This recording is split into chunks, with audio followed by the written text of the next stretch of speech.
নমস্কার বন্ধুরা, অবিশ্বাস্য সত্য চ্যানেলে আপনাদের সকলকে জানাই স্বাগত।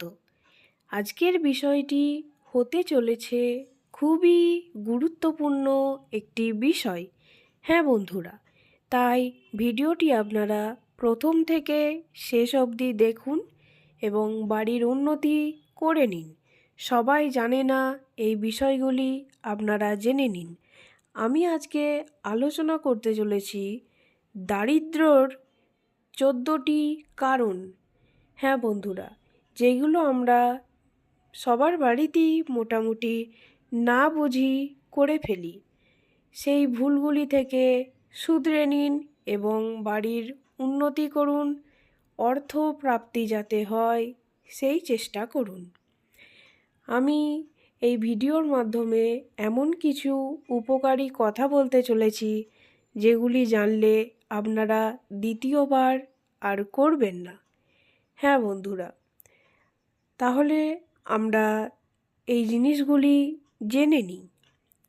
প্রথমেই বলে রাখি, যে কোনো বইয়ের উপর হাত দিয়ে দিব্যি বা কথা দেবেন না।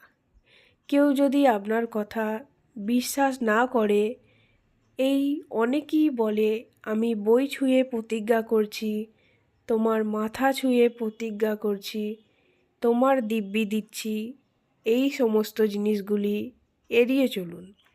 এর ফলে আপনাদের জীবনে নেমে আসবে অন্ধকার এবং তার সঙ্গে নেমে আসবে দারিদ্র্য।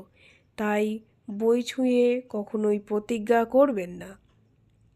পরবর্তী কথাটি হলো চান করার সময় প্রস্রাব করা। এই জিনিসটি দারিদ্র্যের অন্যতম একটি লক্ষণ। তারপরেরটায় আমি আসি, সেটাই হলো টয়লেটের ভিতরে কথা বলা, কোনো ব্যক্তির সঙ্গেই হোক বা ফোনে হোক। এটি দারিদ্র্যের একটি অন্যতম কারণ।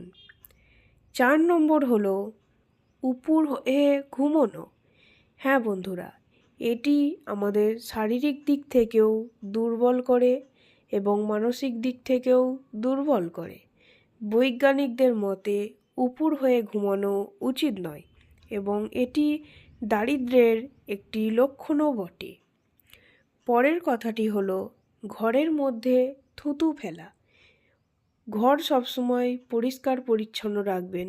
কোনোভাবেই কেউ যদি থুতু ফেলে তাকে বারণ করবেন এবং নিজেও করবেন না, তাহলে কিন্তু মা লক্ষ্মী অনেক কুপিতা হবেন।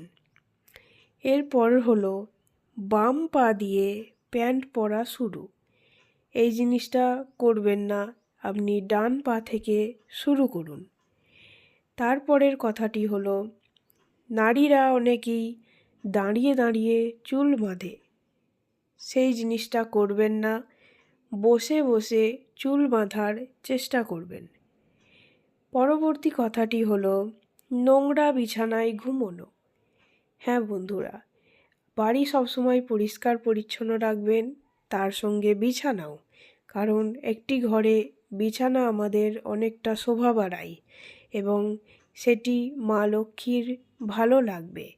তাই নোংরা বিছানায় কখনোই শোবেন না, বিছানাটি পরিষ্কার করে নিন।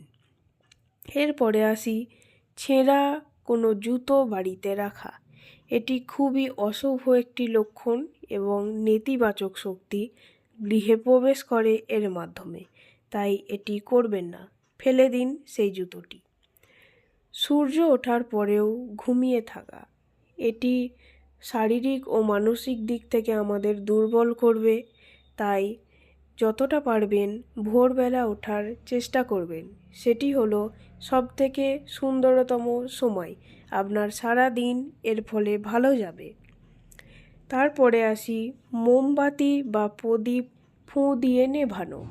অনেকেই জন্মদিনের সময় মোমবাতি ফুঁ দিয়ে নেভায়, কিন্তু এটি একদম উচিত নয়। আপনারা সেটা করতে বাধা দেবেন বাচ্চাদের এবং যারা জানে না তাদের সচেতন করবেন। তারপরে আসি, সেটি হলো কোনো গরিব ও অসহায় মানুষকে ঠাট্টা করা বা রহস্য করা। হ্যাঁ বন্ধুরা, কোনো মানুষকে কষ্ট দেবেন না। সে যদি দুঃখ পায়, আপনি তার দ্বিগুণ দুঃখ ভগবান আপনাকে দেবে। তাই এই জিনিস থেকে আপনারা বিরত থাকুন। তারপরে আসি মা বাবার মনে কষ্ট দেওয়া। অনেকেই আছে মা বাবাকে শ্রদ্ধা ভক্তি করে না, তাদের বৃদ্ধাশ্রমে পাঠিয়ে দেয়। এই জিনিসগুলি কিন্তু আপনাদের দারিদ্রতার অন্যতম কারণ হয়ে দাঁড়াবে। কারণ ভগবান কিন্তু সবই দেখছেন। তিনি যখন এর প্রতিশোধ নেবেন, তখন তার থেকে কেউ বাঁচতে পারবেন না। পরবর্তী কথাটি হলো, যখন কোনো ব্যবসা ক্ষেত্রে বা কাজের ক্ষেত্রে যাবেন, খালি বালতি বা কোনো কিছু খালি বস্তু দেখে যাবেন না। সেটা খুবই অশুভ বলে ধরে নেওয়া হয়। তার পরবর্তী কথাটি হলো, এবং লাস্ট কথা, সেটি হলো যখন খেতে বসবেন, মেঝেতে বসে খাবেন না, কোনো আসনের উপর বসে খাবেন, কারণ এটি দারিদ্রতার অন্যতম একটি কারণ। হ্যাঁ বন্ধুরা, এরকম নানা রকম অজানা তথ্য জানতে এবং নিজেদের উপকার করতে আমার চ্যানেলটি সাবস্ক্রাইব করুন এবং আমাদের সঙ্গে জুড়ে থাকুন। ধন্যবাদ।